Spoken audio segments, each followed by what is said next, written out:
All right, I think we're live. I feel like I gotta point it out. That scratch on my forehead. What do you get when you play Black Panther with your children? You know, the kids, and they. Anyways, giving it a few seconds for people to jump on the live show. I see one person on so far. Looking for the discussion. I'm going to learn a bit here today. I hope everyone else does as well. We're going to be speaking with Ohio Advocates for Medical Freedom. Stephanie, is that correct, Ashley? Yes. Thank God for, and she's the president of Ohio Advocates for Medical Freedom. I used to be an Ohian. I don't know if that's what we call ourselves or not, but I used to be from Ohio. That's where I was really born and raised. My father still lives there. Grandparents still live there. Mom, a sister, and then my family, that side of my family, they're down here. Patrick, thanks for being on. Ashley, thanks for being on. Toby, appreciate y'all. Make sure you're sharing this. I love the thumbs up and the likes. Keep on doing that. Show us some love. Show us some hearts. It enables us to get more hits on Facebook, get the word out to more people. We got to share the truth. Make sure that you're sharing it. Please do hit the share button. Even tag your friends and family members in this, especially if they're from Ohio. Get them linked up with Ohio Advocates for Medical Freedom so that we can begin actually starting to fight and take back our freedoms. We don't really live in a free nation anymore. We may call ourselves free, and we got a lot of freedoms over other countries. I have no... that is definitely true. We have many more freedoms than other countries, but the reality is we have politicians, we have a government, and we have industry right now shackling, literally barring and chaining us to a life of slavery when it comes to our health and many people's health. And even financial slavery when we're working for them and we're funneling money into big government, big industry, big oil, big pharma especially, and big insurance agencies. We really have to look at it as a slavery, a nation of so many people in slavery. We get to go about our day, go to work, everything else, but the reality is we have to fight for true freedoms to be able to live life the way we all know we can live, and everyone should have the opportunity to live. Eva Marie, thank you for tagging somebody. Griffin is watching, appreciate that. She just joined? Okay, I see Stephanie on there now. Stephanie is watching. Should be able to click and add you to the discussion. All right, we're going live with Ohio Advocate for Medical Freedom President Stephanie Stocks. Hi. Hey, what's up, Stephanie? I'm just going to turn the volume down a hair. I got to adjust to these earbuds. I'm not used to these. I'm doing great. How are you doing, Dale? I'm excellent. Good. Thanks for having me on to discuss this issue. It's really crazy. Yes, no problem. Glad that my audience and myself can be of service to you. You're fighting for freedoms up in Ohio. I used to be a Buckeye. I would consider myself, at least a half-blood Buckeye at this point in time, still hate Michigan, but want to see those children not have to drink lead-tainted water. We love them. We may want to beat them in football, but when it comes to not seeing those children poisoned, I'm ready to take down their government as well. So yes. Tell me about, the whole show is about going to be about Alan Phillips and his struggle currently, battle in the court systems. Alan Phillips is a lawyer, and I've heard about him, seen his stuff for many years. Be honest, I can't keep up with everything that's going on, so I only know a superficial amount of information currently that's going on with Alan Phillips. So I'm really going to let you take the helm here and steer people through an understanding of what's going on with him. I know that he has represented many people. I know that he's supported individuals when battling in courts in regards to vaccine and vaccine rights. So, Stephanie, give us a little bit of the foundation of what's going on currently with Alan. Sure, it's pretty elaborate, but I'm going to try to make it as get it down to the bare bones as I can, so everybody can understand kind of what's going on. So this whole thing originated in 2016. There was an out-of-state grievance complaint against Alan saying that he was practicing law out of state, but they didn't have any credible evidence that they submitted. So the North Carolina State Bar did a grievance investigation, even though they didn't have any evidence. Alan had consulted a North Carolina expert lawyer on the issue.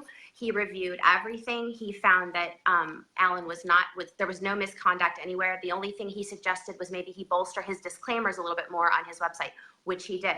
He also consulted an expert lawyer from the state where the grievance was filed. That lawyer found no wrongdoing. And ironically, the grievance investigation from the North Carolina State Bar found nothing. And I'll read you their quote from the warning letter that they sent him on January 26th of 2017.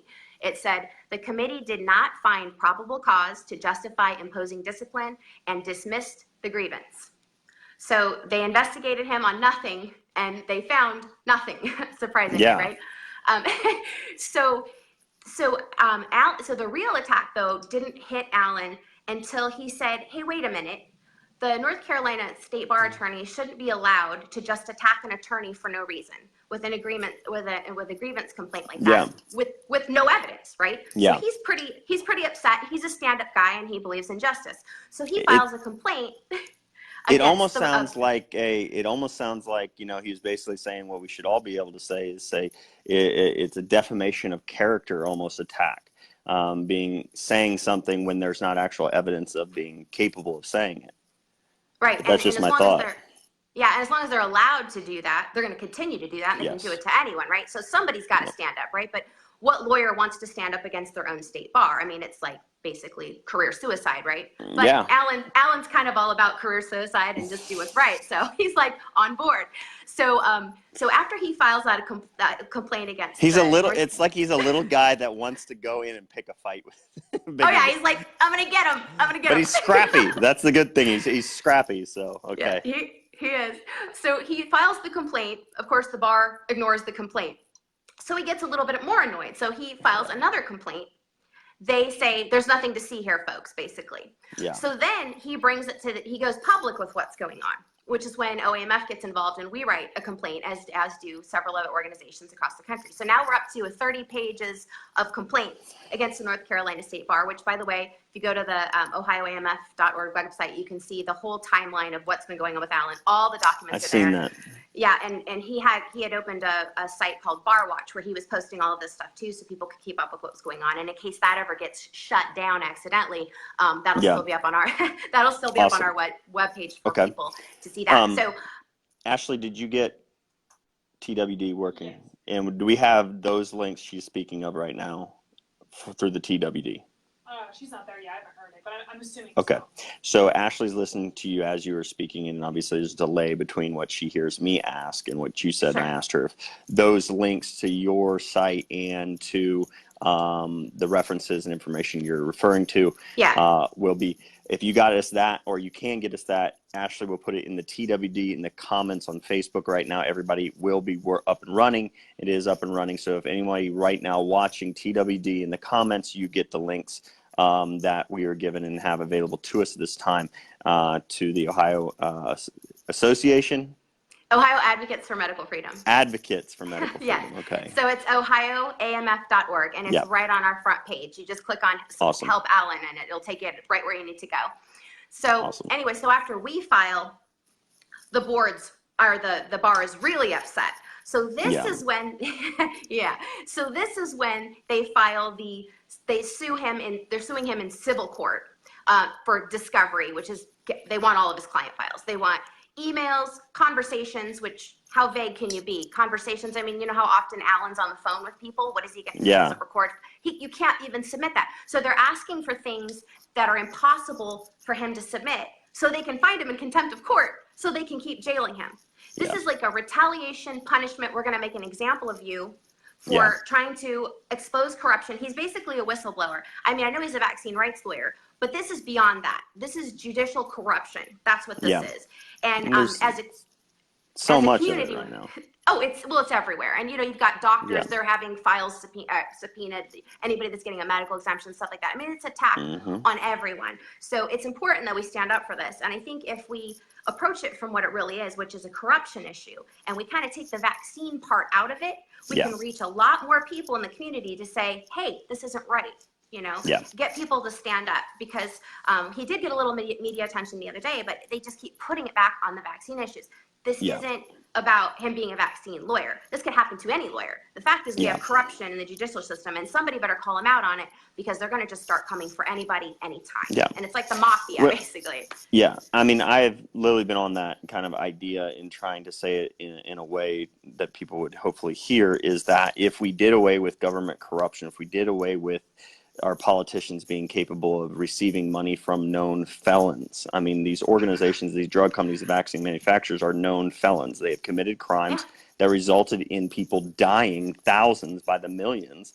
And this is all government record. We know this for a fact. And if we would just do away with the ability for the corruption to keep on going, we wouldn't even have to fight this vaccine battle, because the CDC whistleblower would be subpoenaed. You would have Merck and all their scientists and executives and all their salesmen, they'd all be in jail for, colluding together to sell a vaccine that doesn't work, and they lied about the effectiveness and it's harming people and hiding the reality that it causes autism, all these different things. If we just did away with corruption, we wouldn't have to, we would be a much better earth. I mean, this world, and that's it. And I was talking to Alan last night, and that's basically exactly what he said.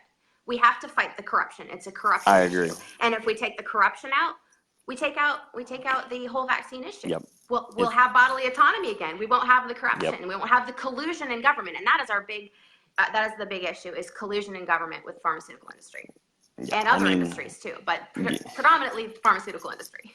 Yeah, So that's, if we cut the head of the snake off, we don't have to worry about the tail, even if the tail. right. It's not going to wag for long. Exactly. So, I mean, it's, vaccines can sting us. I mean, they can harm us physically, but if we would just do away with what the devil's really doing here, and that's, it's buying people off, it's corrupting people's hearts and their spirits and their minds, that is just corruption it is the heart and root of the issue. And it is ultimately going back to a love of money. People love money more than they love being righteous, being truthful, being honest, and being good people that would do right by other people. And that's the problem that corruption has caused. And I haven't, just this little short bit of being able to talk to you, Stephanie, has really kind of taken me from a stance of, like, not really a stance, I guess. I didn't really stand anywhere on it. I read a few things here and there. I don't spend a lot of time reading articles, on these issues, even though I care much about it. It's not something that I say my gifts and talents are in. Mine are in reading the peer-reviewed science and literature, getting that out there in a communicable way that allows people to understand it and see the corruption, that type of thing. But now when you're saying what he's fighting, that he's fighting for an issue of corruption, I'm like, dang, maybe this is exactly, I am going to get behind this man and help fight corruption. So. Yeah, it's really something that we all have to think about doing. And, it really would only take about 3 to 10 minutes a week. Like, we have so many advocates out there, right? We have potentially millions, right, nationwide. Can't we get like 50,000 people to just like bug the crap out of the North Carolina Supreme Court until somebody investigates this? I mean, we could. Theoretically, every week we could just say, I'm going to send an email, or I'm going to call today. I'm going to spend a couple minutes on the phone. I'm going to say, hey, look, you have evidence of misconduct for the North Carolina State Bar. We want you to pursue a proper investigation on this. We want you to end this basically frivolous lawsuit against Alan Phillips. It's basically a punishment for him trying to expose judicial corruption. Please do your job. Like, if 50,000 advocates a week spent 3 minutes doing that, how long before they'd be like, oh my gosh, we're gonna have to do something about this because we don't want to hear about this anymore. Okay. Right?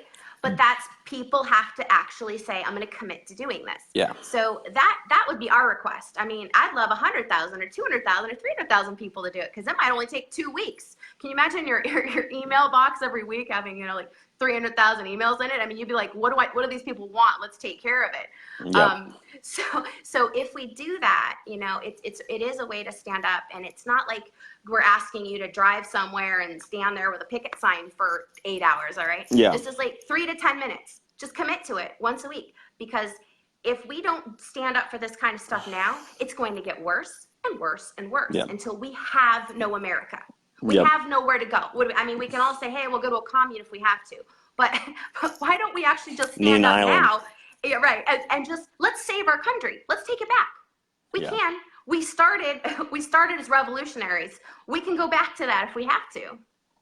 So And let's do I it. completely agree. And that's along the lines of what I'm just heartbroken because I mean, I've tasked another staff member here in the office just to communicating with legislators and stuff in the state area and things like that. But I talked to a member of our state Congress here recently, and literally, he had never heard of the CDC whistleblower. And as soon as I mentioned it and asked him questions on it, and he's somebody friendly to our cause, and I'm like, how did nobody? I'm like, how did they not know? Like, it makes me really consider deception there. Like, are they lying to me, and are they just telling every single person who ever asked them, have you ever heard of the CDC whistleblower, Dr. Thompson? Do they all just say, no, I've never heard of him, just so that they can deny basically neglect towards children for neglecting to seek out, justice and rat out the corruption in the CDC and the government bodies? So, but it's like either he didn't know or he did and he's lying. And what we need to do is start then, if we feel like we know several people within this, this battle on the side of the rebellion, I like to call it, since they got Doc Vader and everybody on their side. So Right. we're the rebellion. But, it just, if we need to make sure people like, okay, have you done it? Yes, I've done it. Now you do the same thing. What was the response? Was it different? Did they acknowledge? Mark Green acknowledged to me and others that he had people coming to him starting to question the same thing, and that came out after I sat down with him, and I did it way later than I should have. But I sat down with him and just played this 5-minute video. I think it's one of the most powerful tools we have is C-SPAN, Senator Posey, CDC Yeah. whistleblower in that fight. And that's just an example. But Yeah. we need to make sure these people know about the corruption, and it is. So are most people not doing this? Are they not contacting their Congress members? Are they not setting up these type of things?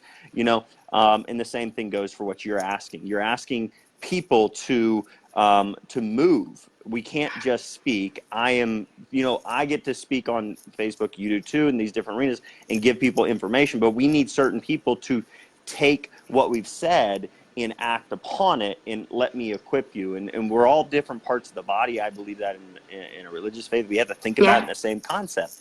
I'm not the best one to figure out this legal aspect that you're figuring out, but if you can equip me with the information, I can help you get the information out, and I'll even take the time to send an email.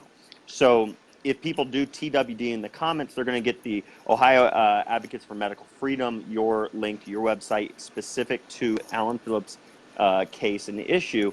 Do you have an outline of what you just said there, of what you would feel would be adequate and necessary and pertaining specifically to his case, and what would bring their mind to and just really kind of shove it in their face of, this is the reality of the issue that's taking place, and this is what needs to stop or needs to happen? You have like an outline at least, and then we put it into our own words to a degree, because we shouldn't send exactly the same wording every time, because I know that legislators will just disregard. They see the same thing, same thing, same thing, same thing, same thing, and they just keep disregarding it.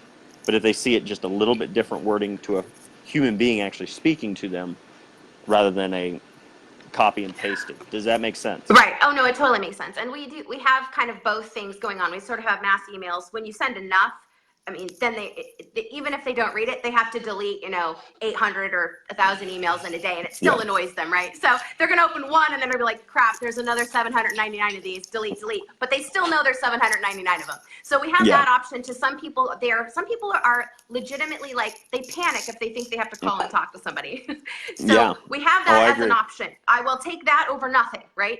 We also have an option of bullet points, statements that you can make when you call, as well as the phone numbers of whoever, whatever the call to action is. Now, we have been addressing the governor's office, but like I said, we had new information that is leading us to the North Carolina Supreme Court, a contact person there. That is the person that we really need to be targeting now. So if anything like that changes, it's going to be updated on our website immediately, and the call to action will be adjusted, and we will have, again, the bullet points and also the contact information. So yes, that's all available for everybody at our website. Awesome. And awesome. I wouldn't say it's updated minute to minute, but pretty close. Robert's pretty good about keeping the page up to date. So. Yeah, and I've talked to another lawyer here locally to me, and one friendly to our issues and stuff. And I think what it came down to, her perception of it, which is giving me more understanding in what's going on with Alan, is that it was like the original complaint was something about like advertisement or something like that, or in that he needed to change some things in his website, which he did. And then now it's like they didn't find anything.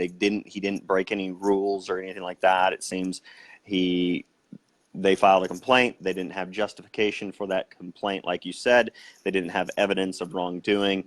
They found that they had no evidence of wrongdoing. And then after several complaints by him, and then you guys kind of just ruffled their feathers, and they wanted to play big dog in the dog park, and make sure that everybody knows that they're gonna bite back if you even look at them wrong.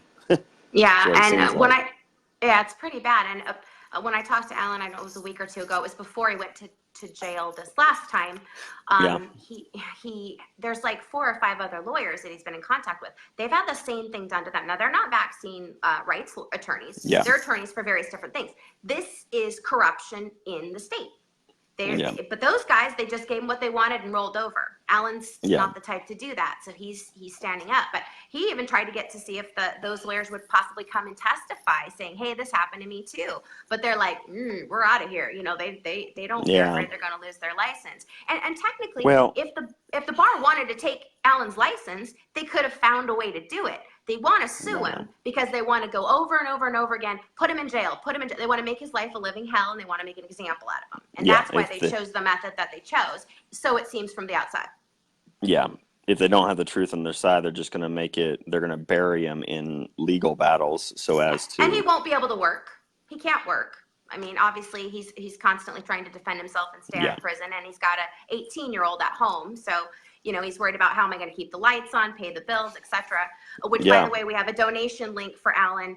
Okay. We have for helping him out. Like if he ends up going to jail for 90 days, he's a single parent, so it's just going to be his son left alone to try to figure out what he's going to do as far as the bills and everything. So if anybody wants to help out that way, that would be a huge help to Alan. I mean, I'm praying they won't. I mean, I'm sure they'll put him in again. It'll end before I don't know then. for how long, but I'm praying that it will end before then. Yeah. This next court date is Monday, the 20th. And right now they're putting him in jail because he's not giving up documentation. His client files. He's not like here you go. Here's all my client files. Right. It's basically what they're requesting. Right. The first time he said, "No, you don't have a right to take those. I've done nothing wrong," which is what anybody would say. 2 days in jail for you, Alan. This last time he said, "Crap, I will try to comply," but he's redacting the names, so he's trying to protect the clients as much as humanly possible. They say, "It's not enough. You haven't given us everything. We want everything." He says, "What's everything?" And they say, "You know what everything is, and we want it back to jail for you 48 hours again." So this is the game that they're playing with him. He's trying to comply without, as best he can, without completely outing all of his clients, as he should. And they're just going to keep saying contempt of court, contempt of court. Now, if you file a freedom of information request, right? We frequently have had them write back, we don't. That's too broad of a question. I mean, it's a real specific question. They don't want to answer, right? So it's too broad of a question. This is legitimately too broad of a request. Somebody's trying to actually meet the request, and they can't because they know they can then say contempt of court. It is so messed up. Yeah, I mean. Yeah, I don't understand the court systems well enough to be able to be like, well, if he's given some information up, they should be able to look through it and say, okay, this is the information you've given us A, B, and D. We need C yet, and C is it. Right. Here's it in writing. This is exactly what we have, and it should be in hard copy availability. So we want it. Give it to us. If you don't, contempt. But they're basically saying. It sounds like they're basically trying to say, well, you know what we want, figure it out yourself. We're not going to be specific about what else we need and want. I'm like, how in the world can the court system even hold somebody responsible when they're like, if Alan can just say, I don't know what else you want. You need to tell me exactly in writing what you want, and I'm willing to do it until that day. I'm not in contempt. I don't understand how that can't. Well, that's virtually what he did, and I don't understand it either. I don't understand how he he filed an appeal, and the appeal was ignored, and they filed a court date, and they set a court date. I mean, how does a court ignore an appeal? I mean, they do what they want. This has got to stop. I agree. So TWD in the comments, if people want the links to Ohio, um, I'm like association. I keep saying association. I think Tennessee's the association. Association, it sounds like we're a government agency. I Don't do know, that to right? me. Advocates. Advocates for medical freedom. All Yes. right. So, but you'll have links to the whether it be a funding page, a support page financially. Somebody I just saw in the comments asking about how can we support them financially.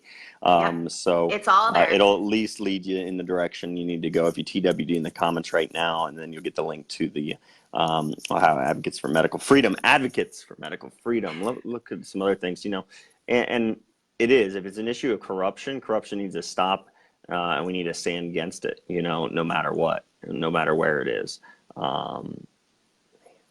Just looking at some comments and questions here real quick, see if I can find anything. Sure. I mean, if I can answer them, I'll do my best. Yeah. Otherwise, we'll hold you in contempt. Yes. Hand over the answers. You're in contempt. Exactly. Handle it. If you don't know I don't know everything. what the question is, but I want those answers. Exactly. You can't handle the question. What is the question? What do you want? Oh, we shouldn't be laughing about the whole situation, but sadly, this day and age, many people don't listen unless it's comical. It is. Sometimes you laugh because otherwise you cry. Really. Yeah, I'm right there. I think I've done both over the years when I'm me too. within this issue. I think it's going to be possibly easier if I look through my phone. So I saw one person, it comes down to that's not going to let me see all the comments. But somebody mentioned here in the comments that it was like, why can't we send Senator Posey the video speaking to Congress? It's like we should all send one here to Lamar Alexander in Tennessee. We should to every one of our pro-vaccine advocates that are on the federal as well as the state level, and say a simple question of, all right, here's a video of Congress, and you can get the written document as well, because sometimes they won't touch on it. Or you can say, if you're afraid to click the link, then Google this, and you'll find the exact title, everything of the Senator Posey reading the sworn testimony and document by William Thompson, the head of the CDC, saying we committed fraud and basically ordered to commit fraud, covering up a vaccine, the MMR vaccine causing autism. Cover that up. If we were to just say, hey, do you know about this? And what are you going to do about this before that vaccine is ever given to another child ever again? Like that, like simple question, or even simplify it further, that it's simple. This is corrupt. This is corruption. This is a confession of corruption by a senior scientist. This must be investigated, and I'd like to know what you're going to do about it. If you've known about this, but now that you do know about it, what will happen? And we must record all of their responses, and we must keep doing that over and over again, like you're saying, to help Alan, is to send these emails to the individuals, and you have their contact information on your page, right? Who you need to contact. This is the gist of what you need to request or say or demand, and just do that. And you're saying to do that on a regular basis. Just to kind of flood them with, hey, we're awakened to the fact that you're being corrupt, that you're doing wrong, or this person is being done wrong, and we demand that this ends now. This doesn't continue to happen, and we do that on a regular basis. And I feel like that's what's happening in this scenario here with Alan Phillips is similar to what's happening to autistic children, or children of any age, of whether they're brain damaged or not yet, to children that are being vaccinated, parents who would love to know whether they're doing right by their children or not. But it's the same thing. They're just hoping that no one will pay attention, and they're going to get away with this corrupt act they're doing against Alan. They're hoping nobody's going to be awake to this. Nobody will do anything. We won't cause enough scene. We can just silently hit this guy, hurt him, ruin his career. We take out one of their little legs, they'll say, of the anti-vaccine movement, is, of course, what media is trying to say, is that he's an anti-vaxxer, we need to destroy him. And it's not about a vaccine issue. He's done nothing, illegal there. He's done, they're basically saying, I don't really know what they're saying. It's such a confusing issue, because it's the same thing back to my thought is just like, the whistleblower, all these other things. We are literally sitting here now. Zimmerman coming forward. Congress is just doing nothing because enough corrupt people are in there and not enough good and righteous people. There are some. There are Rand Paul and there are some other people, but even then I'd call his righteousness into question when he's not standing there every single day saying to Congress, we need to subpoena William Thompson now. We've seen an increase in autism. We've seen a continuous increase in autism in the last couple years, even further. We need to get a handle. And if the MMR vaccine is a fraction of these children, then we need to get a handle on it now because injustice has been served. So all the families that lost in U.S. Court of Federal Claims during the OAP, the Omnibus Autism Proceedings, they deserve justice. Yeah. And so they're just hoping people are asleep. The corrupt people are just hoping we're all asleep. We all don't know about this. We're all not going to do anything. And it's it's heartbreaking because at one point in time, like, yeah, I'm going to share the whistleblower video every day on Facebook. That lasted a month or two for me even to do it every day, right, Right. And it breaks my heart. I've still battled, fought this battle, but I've gone to other things to prove other points and things like that. But they are just hoping nobody's awake. If we let them know we are awake, that there is corruption and wrongdoing towards an individual, and this is a friend and a fellow in this battle, he's part of the rebellion, we have got to stand up for our fellow, gosh dang it. And my brain is blanking on the Star Wars analogies. No, Star Wars analogies. Oh, yeah, I don't know those too well. He's one of our Jedis. Oh, there you go. Jedis, yeah. No, I agree with you, especially on capturing the commentary. When you reach out to your legislator, and I personally and many other advocates in this state I know have as well, sent that video to our legislators. We've put together packets. We've tried to make it as clear as possible. I've even color-coded stuff and put it in outline for it. I mean, a kindergartner could read this and say, this is corruption, right? But it's hard for some of the legislators, unfortunately, sometimes. But I think that our focus, needs to be. You're very nice. You're too nice. Now, I have been called a bully before. Are you kidding? I'm too nice. That's so funny. But we need to be getting people into office that already understand the Constitution, that already are for parental rights, that already are for bodily autonomy. Now, I am all for educating legislators. I'll go in there and, but eventually Jesus even said, I sweep the dust off my feet, right? Next, right? So if these guys aren't getting it, time to put somebody in that is. And that's where we do have some power, because we don't have any money, but we do have voting power. And if we can find out who's running, okay, if the person that you have in, if you call them and you tell them, hey, this is my issue, do you know about this? If they poo-poo what you're saying, if they say, oh, well, we don't, that's not true, that's whatever, then you say, this is not the legislator for me. I'm going to find out who your opponent is this year. I'm going to talk to them. If they're in my court, they're getting my vote, and I'm going to promote them for the next year and a half until election. Now that guy unseats the other guy. This is how corruption is ended, is because we put just people into office, and that is critical.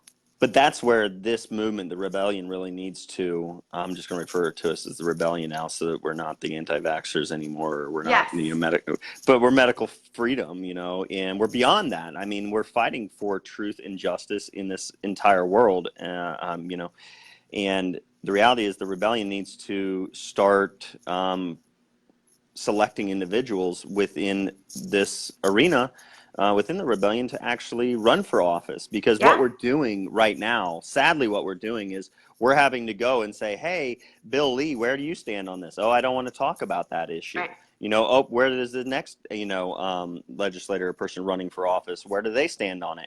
Oh, I don't want to talk about that issue right now because I'm afraid to lose your vote. We need people who are being like, you know what, here's where I stand on that, this, and the other. And if they're not willing to do that, like, I would rather vote on somebody who is upfront on everything they're requested to give information on than I would be to vote for somebody who wants to be, silently hiding behind the curtains of like, I'm not going to show you my cards. No, I want to see what's in the hands and what's in the heart of the person running for office before I vote for them. I would rather know an enemy walking into office and know that they're going to be my enemy than have no clue whether they're my enemy or my friend, going into office. Because at least you know where they're standing. You know where you stand against them or with them. Right. And if they truly are your friend, they're either introducing legislation or they're supporting legislation. Yes. They're out in the open about Not it. just you're saying you're not they a, are. right. Oh, we're for freedom, but when you come to Yes. us for things, we quietly slip away. That, Yes, you know, exactly. That that's pisses when me off. me too. I Yeah, I'm freaking not a big fan hate of that. that. I'm not a big Nope. fan of that. I mean, we have a politician here in Tennessee, and talking with some of the ladies and advocates here in Tennessee, you know, it's a large group of women. I mean, I say it, ladies, it's not being sexist. I'm just like the only one in the whole group that is actually part of the movement on the scale that we are. That's a male, you know, and it's You're the like, Mr. Mom. I know, it's like, I mean, I wouldn't be here if I didn't have an amazing wife at home that takes care of our children so that I can fight this. You know what I mean? Yeah. It's just, we're all gifted with different personalities, but it's sad because, you know, talking to them and they're like, oh, this chairman of a health committee in Tennessee, oh, he gets the issue, but he's too afraid, or he stated he doesn't want to go up against pharma. So he's like, I see the power of pharma and I'm not powerful enough to go against them. It's like, are you kidding me? Yeah, not But acceptable. I read it, but there's an article on this subject. It's Feds found Pfizer too big to nail. One of the articles I use so frequently. I'm sure Ashley's already trying to find it for us, but Feds found Pfizer too big to nail. And it really paints a perfect picture of what's going on right now in our nation. Yeah. Why our politicians, even if they may have good hearts, but they don't have the cojones to actually stand up against pharma. And they know that pharma is more powerful than the government legislators that they've already bought off. They bought off another one, so they control, quote unquote, government in the legal arena. So then these individual politicians, they know they can't stand up because pharma owns a lot of politicians. So they own the vast majority of our political system, our congressional system, our judicial system. They then own our media that enables, or supposed to enable, people to be able to be informed so that they can advocate and push and be able to look the senators in the eye and say, you don't do right, we're removing you. But instead, they're able to protect the image of Senator Pan and all these other politicians and make them look nice and pretty so that people keep blindly voting for them. So the whole system is corrupt. But it literally paints a picture of how the federal government can't even hold responsible Pfizer when they lied about a drug, lied about what the FDA said was safe for that drug and how that drug was to be used. So literally, they violated federal law in lying about this drug, and it killed thousands of people. Nobody went to jail. No one went to jail. All right. And they literally said they paid 3 months of profit. 3 months of profit is all it took to pay government and the judicial system, pay them off to say, let's keep allowing them to sell more drugs and we'll keep trusting their research and evidence to say their future drugs are safe. It's insanity that this keeps happening, but that's the corruption issue, that if we cut off the head of corruption and evil, then I'm telling you, we are taking out a lot of the battles. We're ending a lot of the individual battles, the vaccine battle, the drug war battle. There's all this stuff. We're hit it hard. So Alan Phillips is a minute example of the massive battle we're in. It's just Yeah, and it's interesting what you just brought up, and the lawsuits and all of that. And Alan, you know, he has that on his website. That's one of the things he mentions. When you go to your legislator, you don't sit there and ponder all of the science, because for one thing, they look like deer in the headlights because they don't know. Yeah, Secondly, they don't understand it. They're already brainwashed by the media and the AMA and everybody that they've been having lunch with, right? So they a lot of that they can't handle unless it's very, very abridged and you're just basically covering like the National Vaccine Injury Compensation Program, pieces of the puzzle like that they can understand. But he says, go in there and show them, okay, this is how many thousands of dollars Merck was sued for. This is how many thousands of dollars Pfizer was sued for. These people have a history of corruption. They have a history of doctoring data. They have a history of fraudulent behaviors and studies. You know, how are you going to mandate products from these people on your citizens? Like, you take that approach, and that is definitely some of the things. So you would totally agree with Alan on that stuff, because that he does bring that up as part of your advocacy work, bringing that to their attention. That is what we have to hammer, the corrupt and illegal things, because it's a, sorry to explain it this way, there's nothing more than a pissing match, you know, between two people when because they've been given research. from the health department, the Right. so-called health experts. So they've been told time and time again, vaccines are safe and effective, and we're doing right, we're saving lives. And then you come in and even question, here's a peer-reviewed medical research study. It's Yep. even funded by the FDA and shows that the whooping cough vaccine is actually causing the spread and doesn't Right. prevent infection. And they're like, What? I don't know if I trust that. I know the FDA's signature and emblems on there, and Maybe they that paid was a for it. doctor document, though. I think that was Wakefield's study, isn't it? Does it say anything negative about vaccines? That Wakefield is in there. I know. Yep, he's a silent author of that study funded by the FDA. I know Goes it was through the whole thing. Wakefield. I knew it. I knew it. He's not a doctor anymore. He Yeah. couldn't. This can't I be know. true that the FDA. It's just that's what they do. Then they'll just Yeah. be like, oh, here's a study that says it's safe. Well, here's a study that says it's ineffective and it's harmful. Well, here's a study that says that it is safe and effective and not harmful. It just goes back and forth. For every, It never ends. There are 10 studies that say they're bought and paid for by the pharmaceutical industry that say their products are safe. It's like the vitamin K shot in leukemia. And this is an issue that's going to be discussed here soon on my show. That little boy in Florida being forced to take chemotherapy for leukemia. Yeah. I will say this, thank God, it's not effective in healing the child, but chemo does kill and just wipe out your immune system and your blood cells and your bone marrow. So ultimately, it's like it just destroys a source of the cells that are cancerous, but it leaves the body and the temple in shambles. So we need to help those family rebuild. But in essence, vitamin K shot connected to leukemia. What did the drug companies do? They funded their own study that said, see, we didn't find any association between leukemia and the vitamin K shot. So there is no association. And as soon as they published that, the idea that leukemia could come from the vitamin K shot was out the window. It's no longer. They just refuted what another independent scientific body said was an association. They just said, we didn't find an association. And that's all it took. So it's just, they threw one. And this may be the right. Yes, the vaccines are harmful. They're dangerous. They're not effective. All they do is have the drug companies write their own that says, yes, it's safe and effective. And they throw that. And then it's null, void. Nothing's done.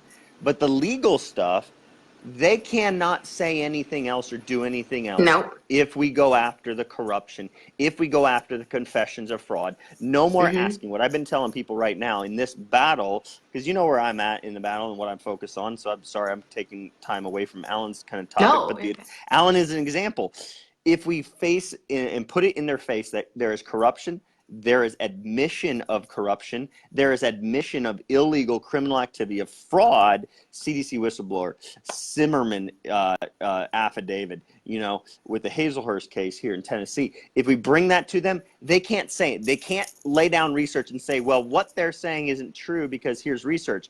All you have to do then is say every single document in a vast majority of the now published scientific research that says vaccines don't cause autism utilizes to say that and quote and make that statement utilizes the whistleblowers study that is now stated to be fraudulently created. So every study ever created, so anytime they lay down research, you should say, well, this is a researcher confessing to fraud, and we don't know how deep fraud goes. So if it's at the CDC, it's probably pretty dang significant, and we need to figure out whether the research you're laying on the table is fraudulent as well. I don't care if it doesn't have Thompson's name on it. Oh, does it have DiStefano's name on it? That's ironic because DiStefano was a co-author to Dr. William Thompson, and thus that actually invalidates the study you just presented to me. If we can say it like that and do it like that, we can literally back them in the corner where they either are just going to have to keep on hardcore corruption, which is they're kind of doing. But when we show other people that we're continuing this grassroots effort, this rebellion to bring people into the light, we're not on the dark side. We're on the light side. You know what I mean? I don't remember they join the dark side. I'm like, did they ever say like join the rebel? Yes, I think they did. And I'm sorry, I'm the dark. I think we know where the dark money really is, and it's certainly not in our movement. I'd like to see that cash. It's not in my I'm still pocket. waiting. No. Yeah, I can't even afford dental insurance, but OMF's got dark money behind it. It's hysterical. I know. Your point. Well, we don't have dental insurance either. I don't believe those crazies. Well, I don't do fluoride or any of that stuff. Exactly. I was just going to go there. I was like putting fluoride in her mouth. And, oh, heavens no. I've been off that for 11 years. I have a filter and pharmaceutical just gargle filter it, but kids, don't swallow it. Don't swallow this. It's poison, really good. but only if you swallow it. But it's like swishing underneath your tongue where it like absorbs straight into your bloodstream. Like that's not harmful. It's like there's medication tablets you put under your tongue. You just hold it there. And it's called nitroglycerin. sublingual. Exactly. But don't swallow it because then it could be poisonous. Yeah. Yeah, you are so right.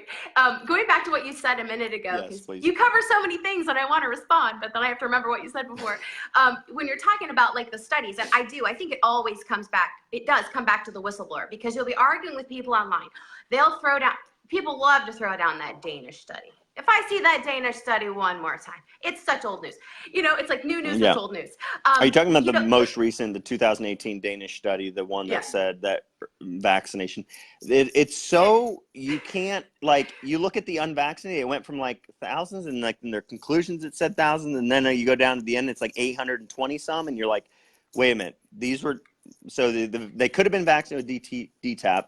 They could have been vaccinated with other things. You looked at DTaP and you looked at MMR, and then you like said they were unvaccinated if they weren't vaccinated within a certain amount of time, and then they could have been vaccinated later. And as long as they were diagnosed with autism, totally different schedule than ours. I know the whole thing's ridiculous. Scientifically, it's ridiculous. But when you have somebody that you're arguing with, they post that as their rebuttal to, okay, this is the end all be all, vaccines don't cause autism, and then you say, well, that's fine if you want to say that, but you say you're for science. How do you feel about the fact that a CDC researcher came out on a study that sparks all of these studies you guys have referenced, right? That one, he's claiming fraud and no one's investigating. How do you ignore that one and pay attention to all of these and call yourself scientific? It does not, it's not logical, but they don't want a logical conversation. No, they just try to shut you down. They start calling you names. That's just what they do. And in this past year, I've really tried to focus on pulling any science that I find directly from CDC. Like, I give them the science that they should believe. It's not even other stuff that's independent. I actually give them CDC direct stuff straight from the FDA, press releases from the FDA. They still, like you said, they still look at it. Well, that that one doesn't count. Like, how does that not count? Yeah. You can't be selective. If there's discrepancy within an agency, then you need to say, you can't mandate a product where the agency themselves can't even figure out which science is correct. And I've been posting, I mean, every time you see this measles mania, I call it measles mania. It's just been nuts with all this. Every time I see another article post, we had eliminated in 2000. If I hear that word wrong, 88, I think, cases in 2000, but we eradicated it. Like I said, I thought it was 164, but I'll have to check my notes. I think on the CDC side, they have at least 88, and there may have been seasons. Like, they'll go through a season, and that's what they say. They had non-sustained transmission for a set period of time, and that means that's what we qualify as eradicated, as long as it didn't transmit. Right. So I'll post every single from 2000 to 2018, a link to every single quote outbreak of measles, saying we've had it. We're still having it. We're going to keep having it. Dr. Poland, who's a pro-vaccine, he was on a major, I can't remember the title of the study, but World Health Organization was in on it as well. They said the vaccine's only 94% effective, basically. We can't have herd immunity with it. This is mainstream pro-vaccine science. You drop that on the people, they look at you cross-eyed. I mean, you can't, it's like you cannot win. Even with science, they should be rolling over for. I mean, Dr. Poland, he said in an article, of course it was in the Financial Post. Have you ever noticed anything that comes out about vaccines where it actually gives any kind of an unbiased information? It's always in the Financial Post. Like, what is that about? Like, because nobody reads it, right? They're actually critical thinking. Right, like only logical people are reading this Financial Post, right? No one will see it here.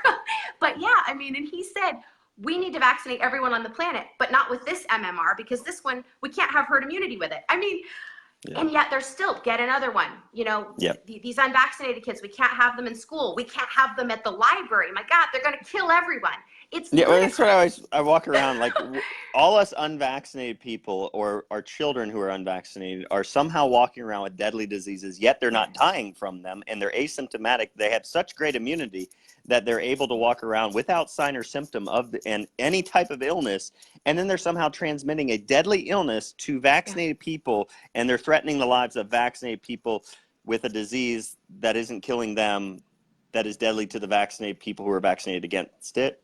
But their vaccine knows if your child is vaccinated. Yep. So if it's not, then that vaccine has been set to auto detonate and it will not work. I know, right? Yeah. This vaccine will self-destruct in 10 years. As soon as it comes within 10 feet of an unvaccinated child, self-destruction. Exactly. Yeah. When you're in need of this, it won't work. Yeah. I know. You said something along the lines there where I was like, I did like giving people science. I gave Joey Smith, who's the health director for the Montgomery County Health Department here in Tennessee, and I mentioned his name because he's a public figure, and I had a public discussion with him. I went to him and showed him the CDC whistleblower documents, talked to him about that. He admitted he knew about the CDC whistleblower, and when I asked him what he was doing about it, he said it was above his head. And I said, no, it's not, Joey. It is not above your head. It's not above my head. It's us in this community to do something about this, and we must demand investigation into this, and we must make sure that parents know about that. That's why I got the cops called on me at the health department, because I walked into the waiting room of the health department and told all the parents about the CDC whistleblower. I was speaking in plain language. I wasn't yelling. I wasn't screaming. I wasn't being crazy. I was actually, it's some sort of concern, and I talked nicely. And one lady thanked me, and I'm pretty sure everybody else was, on fluoride. But the reality is, it's heartbreaking. And then I got cops called on me because I'm some lunatic in there telling people the truth, that the health department should probably tell people there's a CDC scientist who's confessed to committing fraud, and we should probably look into that before we give you this vaccine. But we're going to let you at least know about the fact that a senior scientist confessed to committing fraud and hiding the association between this vaccine and autism. I want you to know that. And do you still want to take the vaccine, even though our government may be lying about the actual safety of this vaccine? You should know that if you are truly to be informed and give any consent. Yeah, that's borderline informed consent. Yeah, borderline informed consent, because you really don't even have information then. You just have information that there's corruption and illegal activity distorting the information that would be necessary for informed consent. There is no informed consent right now. There never has been. Nobody has ever been informed when they consented to vaccines or even denied vaccines, because most people, even myself, don't have all the information on them. But literally giving him the CDC's study on the influenza vaccine spreading more illness and causing heterotypic immunity to be lost, causing an increase in morbidity, mortality risks in future strains, and then also increased of 6 times something more viral shedding, thus the people vaccinated spread it more. And he goes, that was only one season. I go, that wasn't one season. That was actually over multiple seasons. Like, I wanted to be like, no, that was CDC. And you just totally looked at that and said, I'm sure I could find other science that says opposite of what your CDC study is saying. And I'm like, you're supposed to be taking information from the CDC and delivering that to the public that you're supposed to be serving. He didn't care about that. They don't care about that. They only care about continuing the mantra, which is lies about the vaccine safety and effectiveness. And they ignore government research that shows harm or shows that people should be informed that you are robbing Peter to pay Paul, and trust me, Peter's going to bite you in the rear end and kick your butt if you lose him.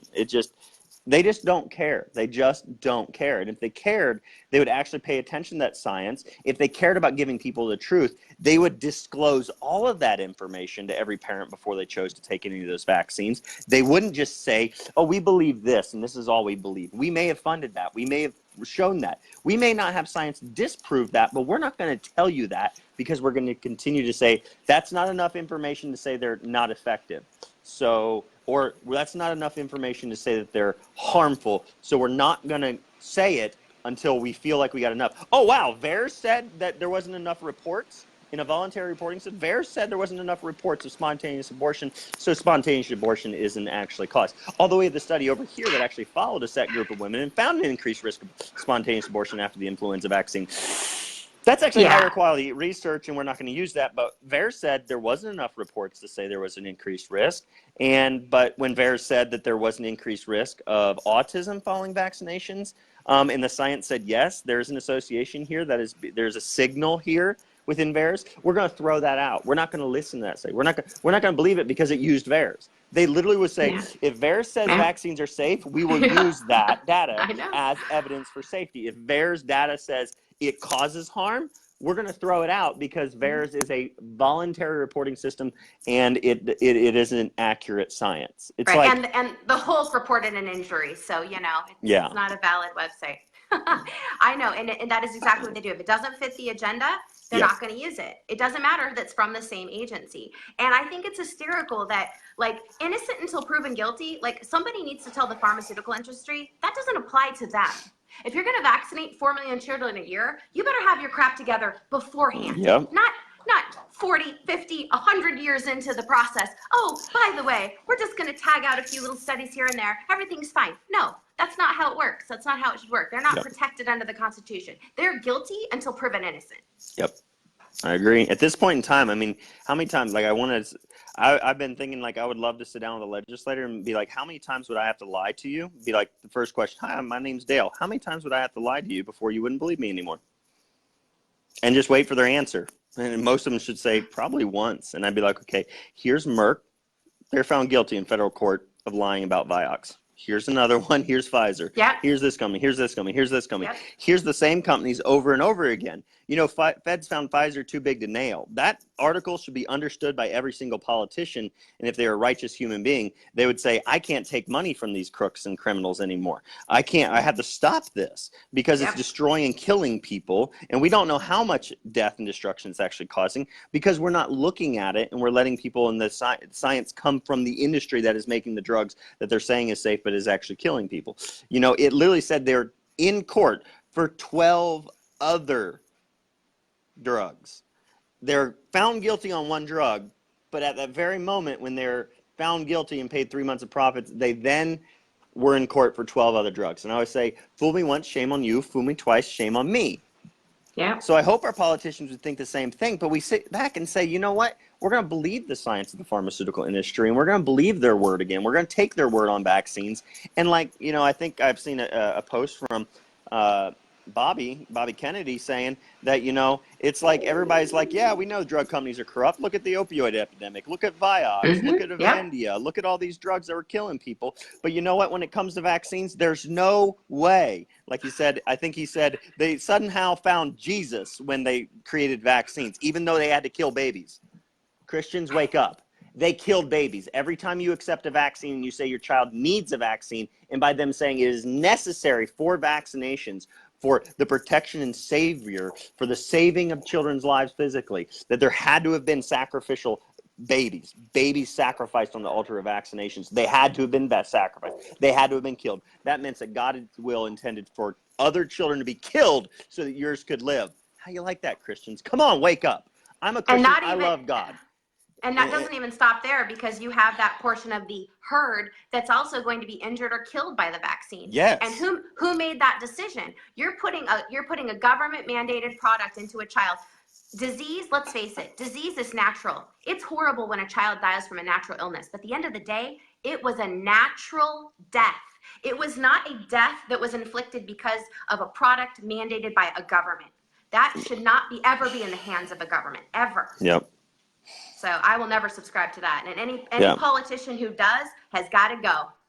I agree. Got to go. I mean, I think kind of full circle back to what we're talking about. Alan Phillips needs support by us. They're lashing out at him because he got irritated that illegal things or corrupt things were occurring within the legal arena and lawyer arena. So he filed a complaint. He exercised his legal right. And because of that, and because of Ohio Advocates for Medical Freedom and others exercising their legal rights, the North Carolina board wanted to retaliate, and they wanted to go after somebody without evidence, and they didn't have evidence. So they're just trying to just tie this man up in court or in jail ultimately so that they can take out one of our Jedis, it sounds like, to be able to defend our human rights. And so it's working in the realm of kind of silencing and keeping Alan Phillips to do as much as he probably could if he didn't have to be distracted by this whole issue. But it again puts his family, his home, his well-being, his livelihood, everything at stake here. So I feel very confident to support him now. I have already seen in the comments other people have already sent an email to those you've requested us to send the emails to, Stephanie. TWD in the comments, and you get those links.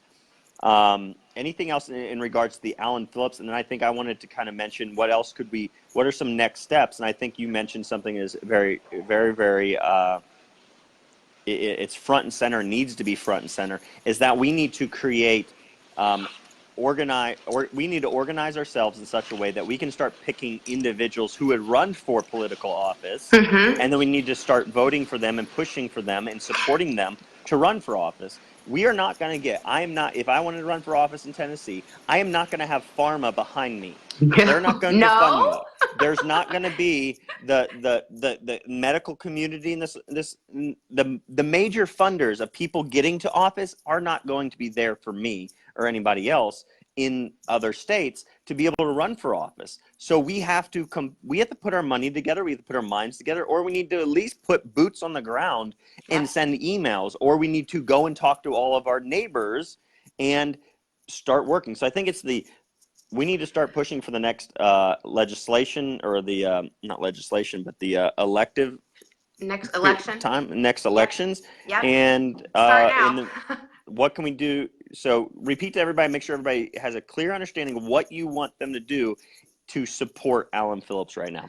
Okay, so for Alan Phillips, my request would be at least 50,000 people, if not more. I want you to dedicate 3 to 10 minutes a week, depending which avenue you're going to take, whether it be just to send an email, or if you're going to make a phone call or something like that. If you want to call, we have even media outlets you can call to say, hey, why don't you give some media attention to this corruption? However many avenues you want to take, they're listed on the website. Set an alarm on your iPhone or whatever and just say, Thursdays at 2, I take 3 minutes and I make these emails or these calls for Alan, and I'm going to do it every week until the board has until the Supreme Court of North Carolina does an investigation on the state bar. And if they're ignoring you and you send an initial email and you're completely ignored, then I would just simply send an email every week, maybe twice a week, just saying, hey, I have not heard back from you on the issue that I wrote about and requested information on, or for you to be attentive to. See the prior email, I've copied it below, and just do that over and over and over again, because it's like saying, it's what I feel we could do with our legislators. We could do the CDC whistleblower video C-SPAN, and say, hey, I wanted to know if you've done anything about this, and what are you doing about it? How have you requested? How are you moving forward with this? Please do that. And most of the time thank you for bringing this to our attention. We will it's a canned response. It is. And say and I would respond and be like, that's a canned response. And I have done that, and I don't get responses back when I say, hey, your response did not address any of the questions or concerns that I had.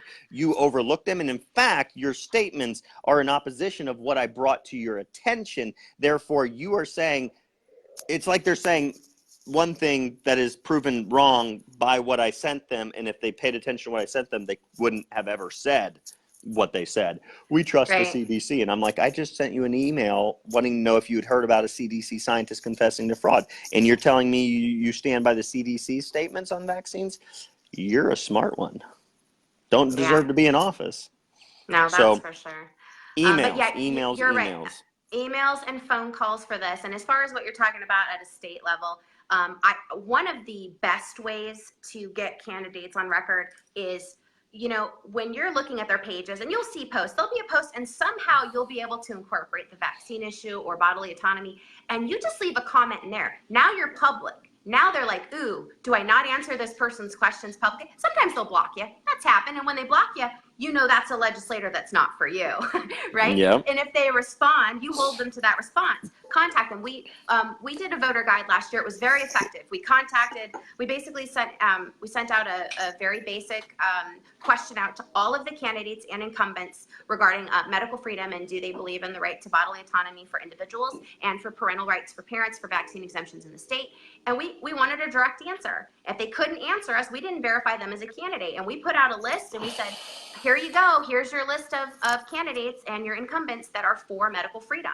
Go to the voting polls. And if you really look at the voting situation in America, it is pathetic. Hardly anybody goes. We might be, say, 4 or 5% of the population, us as advocates, right? But do you know how few people go to the poll? You can actually turn an election on about 1.5% of a population. That means we could do it. So if every single person that's for vaccine freedom says, I don't care what I'm doing, I'm going to go to the poll, or if I can't go to the poll, I'm going to file an absentee ballot, and I'm going to vote for every single medical freedom candidate in my state. That is how you change the future for your children. You have to hold them accountable. And now you have all their statements on record. So next year, if they don't keep their word on what they said last year, guess what? No more verified candidate for you. You're going bye-bye, right? This is what we have to do as American citizens. Stand up, hold these legislators accountable. If you can't find a legislator that is for medical freedom, like you said, run for office yourself. Find a relative or a friend that's maybe interested in running for office, is like-minded. Help them run for office. I mean, I've legitimately said I will run for office. I have no problem with that. I'm just throwing myself as nobody else can. I'm sure there's better people for a political arena than me, probably. But I just want to be given the opportunity, because I'm dead serious. When I sat there and I listened to them over a couple of years ago, when I literally I read research straight from the peer-reviewed medical scientific literature, both from the government bodies, from Cochrane database, and it literally said in the science that by vaccinating, we are putting our children at risk of greater morbidity, which is severe illness, and death. And I said, we are going to be doing, by vaccination, we are doing what we ultimately want to protect our children from. And I said, I'm like, mark my words, I literally was like telling them, I'm like, I'm prophesying, you're going to see more children die if you continue to pass this bill. And they didn't let me speak the second hearing. They pushed it off till the next. They didn't vote on it that day when I spoke. And they voted on the next time. They allowed the health department to speak. And they one legislator, a female, I forget her name. I should be able to give a shout out because I would definitely highly vote for her again. But I don't think she was in my area, so I don't think I ever get a chance to vote for her. But she literally says, can I see the documents that you're going to be handing out in schools and educating parents on the flu vaccine? Can I see that document? And the health department's like, well, we haven't made it yet. We don't have that. And she's like, so you're asking me to vote on something that you haven't even created and I don't know what it says? She's like, I can't vote on it. And she looked at me in the eyes when the chairman said, does anyone else, he asked the question, does anyone else have anybody they'd like to speak? I could have been called on. All I needed is one of those legislators, even that woman. She looked me in the eye because I'm sitting dead center right in front of her. She looks me in the eye and goes, Mouse, I'm sorry to me. I'm like, how in the world can a chairman say, does anyone else have somebody they'd like to speak? You know she wanted me to speak, but somehow something was going on behind doors to tell her she cannot request me speak.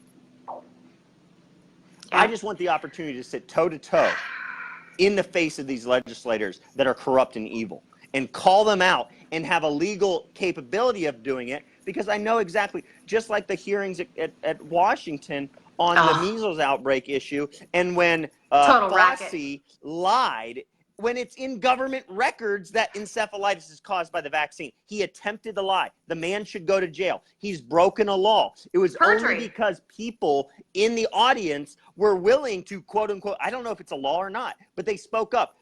Silence or we'll kick all you out. You know, it's basically what the woman said. She's like, if you want to tell the truth and you want to speak up when somebody lies, you're not allowed to do that. We'll kick you out. We'll get our policemen to take you in handcuffs out of here because you're the one telling the truth, even though you're talking out of line.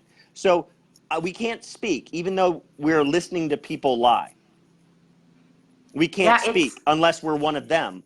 I want the opportunity to stand toe-to-toe with these fools, these corrupt individuals, these freaking pit of vipers. You are fired. Dude, you're fired up. I would high five you right now if I could. I would high five you because I am totally, air high five. Totally with you. Yes. The screenshot high five. I've been calling for pitchforks and torches for approximately 8 years now. That's what we need. I'm like, I'm about ready to just push their asses out of the seat and just sit down ourselves. I agree. mean, that is what our government started as. Regular people. This was not a job. These people sat in. It was temporary. They fought for their country. They upheld the Constitution. Next. And that's what it should be now. This is not a career. This is not a career. And when we have politicians going in and acting like it's not a career, like, I'm going to go tear it up for 2 years. Like, they may not even have me again, but I'm going to make a heck of a ruckus for my 2 years. Let's do it. And they're like, let's go. And that's what people want. People are hungry. They are hungry for that kind of dedication, for moral values, for guts, just some guts, man, have some guts moving forward. And when you see a legislator like that, you're like, yes, you're our man or woman. Go, do it. You know, and I believe even though they are attacked, really, really attacked, I think these people are going to come back again for other elections because we are, as a nation, hungry for people with values that will fight for what is right. We've got a legislator carrying a great bill in our state, HB 132, and of course, it's being attacked profusely by all media. Okay. Dawn's being attacked. I don't know if you've heard of it, but it's a bill. All it does is require the schools, anytime they list state law as being an as a vaccine requirement, they also have to list that we have state allowed exemptions. Everybody's flipping out, right? Don't tell people the full truth. We didn't want them to know that there was actually a way to exempt yourself from it. Oh God, don't tell them the full truth. Right. So Dawn's being accused of being a baby killer. I mean, the Democratic Party had a press release. Well, this is defamating Dawn, talking about OAMF being involved with dark money, big lobbying group, and I'm thinking, I can't even afford to get a filling done. It's not. This is a political agenda. And the pharmaceutical industry is promoting it. And anybody that's talking bad about a politician, guess what? That politician's probably doing a good job. And you might want to look into him because you're probably going to want to support him. Yeah, and I agree. It's like the politician down in Texas that called Hotis, and what he's doing sorcery. We need to support him big time. I'm like, that guy was awesome. If politicians doing what you're doing there, I tell people like what my strong sword. Again, we've got to decide who is good at what they do in different realms. You're watching over Alan Phillips and this legal issue and this corruption issue there, and you're giving us information on that. I haven't been able to spend that time, but if you want to put me in front of a legislator and let me just hash out all the science and show them where all the holes in their science is and the corruption and things like that, I can answer all those questions. I'm like, I'd love to be a expert, resource for Mark Green, for, ultimately the guy in Texas, your legislator up in Ohio, if I can offer my service or whatever and help, and that's just my helping hand. We need to do that, and we need to support these people. If that's all they're asking, what's crazy to me, and this is something when you said it, she's being bashed simply for saying we should disclose the full truth, the entire truth. Like she's saying we should tell people the entire truth, not hide things from them. Christians, please wake up. People are literally saying, if they're pro-vaccine, they claim to be Christian, but they say we must deceive people to accomplish our task. That is never God's will. God's will will never include lies or deception or hiding reality, hiding truth from you or anyone. God would never say, make sure you don't tell people about this part of the Bible. No, he says preach the whole darn thing. And that pastors may want to pay attention to that. That's for sure. It's just so insane that people would be like, yeah, vaccines are great. They're safe. They're effective. But yeah, we shouldn't tell people the whole truth behind what they're able to do. We shouldn't do that. It's deception. It's terrible. And I had quite a few interviews with the whole measles thing. And also when 132 dropped, like two days before it even dropped, I already had somebody reaching out to me, and so did Don Manning, about, hey, let's talk about HB 132. This, they're already freaking out. It hasn't even hit the floor yet. So, one of the reporters that contacted me, she actually said, I was floored. She said, do you think that your organization is promoting people turning anti-vax because you're letting them know what their rights are? You might turn people anti-vax once they know what their rights are. Oh, you mean I can be anti-vax? Yes, I'd love to be. I knew this was all corruption. I never wanted vaccines in the first place. I just didn't know I legally could be anti-vaccine. Thanks for letting me know my rights. Is that what? I mean, it's like. I mean, it was. I told her. I said no. I actually think the reason more people are filing for exemptions, or are coming to us to find out about exemptions, is because they're seeing injury in their children and their friends and family's children, and they would like to know how to protect their family. So they reach out to find an organization who knows what their rights are to let them know. Not because we're telling them, oh, vaccines and your kids. We don't need to tell anybody that. People come to us. They fled to us. We were told today we can't be exempt. We were told today that my son can't go to prom or get a parking permit if he doesn't get his meningitis vaccine before next week.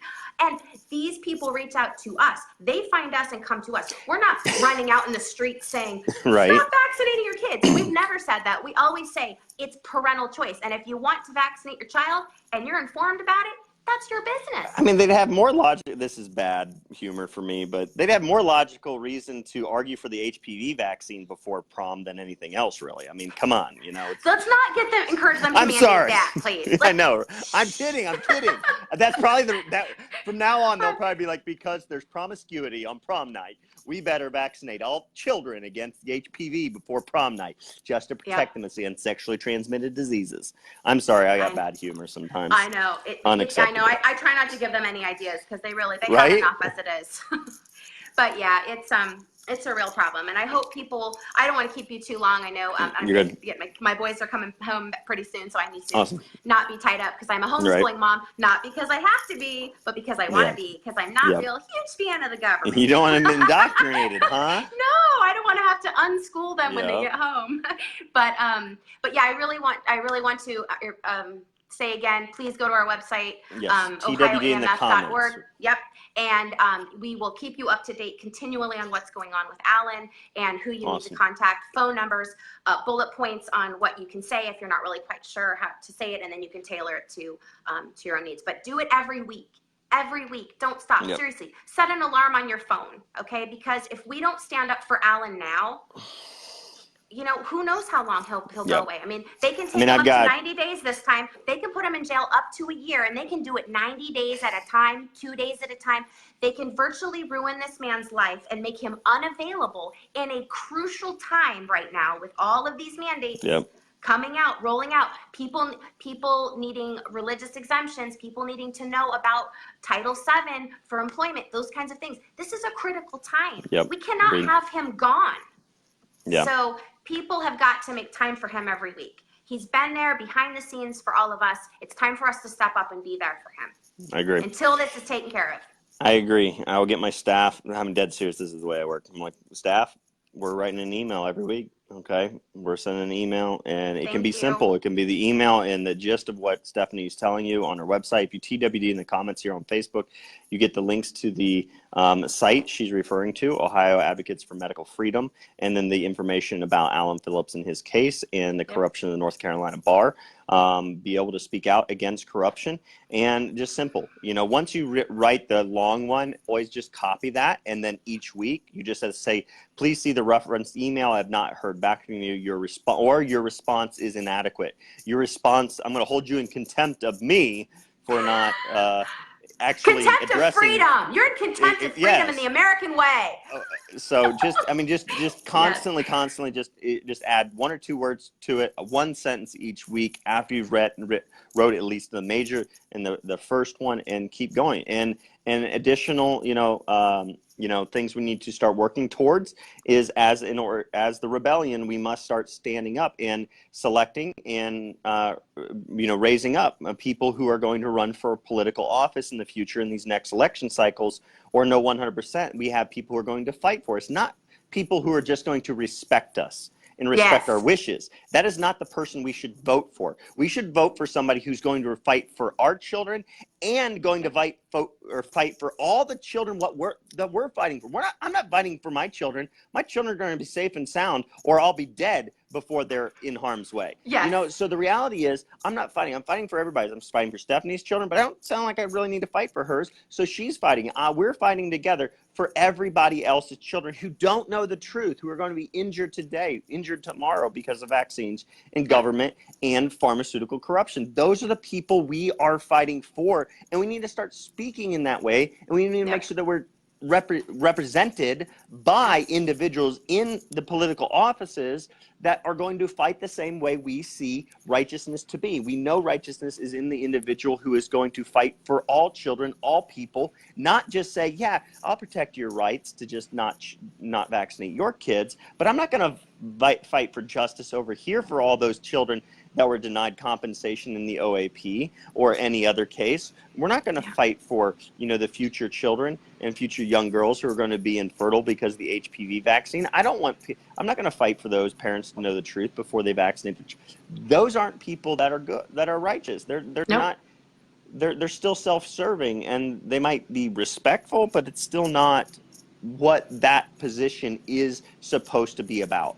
Legislators and political offices are there to better the lives of the entire community, and they're trying to say that is through vaccination, and it's not, and we know that for a fact. So we need to start assisting people to get to office so that we can actually fight this on a bigger level. So, and then do the same thing we're talking about with like the Senator Posey CDC whistleblower document and his sworn testimony given to Senator Posey. Just that C-SPAN video. Google C-SPAN, C- as in cat, -span, Senator Posey, CDC whistleblower. It'll be the first link you see.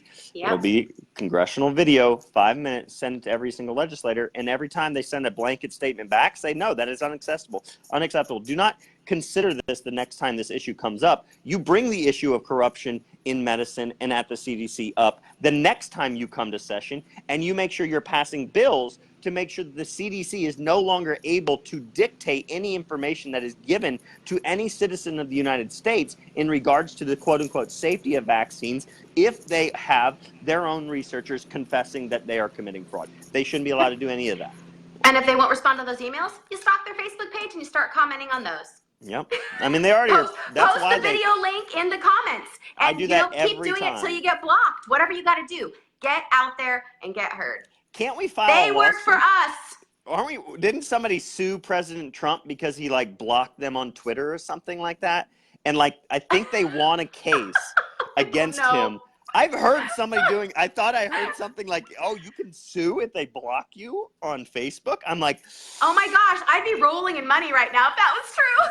I think you could actually probably do that because they're public figures, and if they're representing themselves as a member of a political office in a political position, they can't deny access that other citizens have. So legally, they can't block you if they're a politician unless you are legitimately you're an a-hole, blah, blah, blah, blah, blah. Oh, no. It was always just facts. I mean, it was respectful questions and facts, but then they would just delete the comment and then they would block you. I mean, that has happened. Literally, I was commenting on a CDC post about vaccines, and I said, what about this CDC study where it showed 6.3 times more viral shedding? What about this one where it showed first trimester aborted spontaneous abortions? What about this one with autistic children from and they were vaccines? Bye-bye. And they literally your comment has been blocked as spam. I'm like, I posted a CDC study on a CDC video. I'm like, yeah, well. Yeah. Doesn't fit the agenda. So that's This that. is where I always find myself at the end of these conversations. Just like, what do you? I just, yeah, I don't know what else to say. It's just completely insane where the world is right now in this whole arena. So, It is. So Stephanie, you're go out awesome. with a bang. Go out with a bang, y'all. Yeah. Don't be afraid.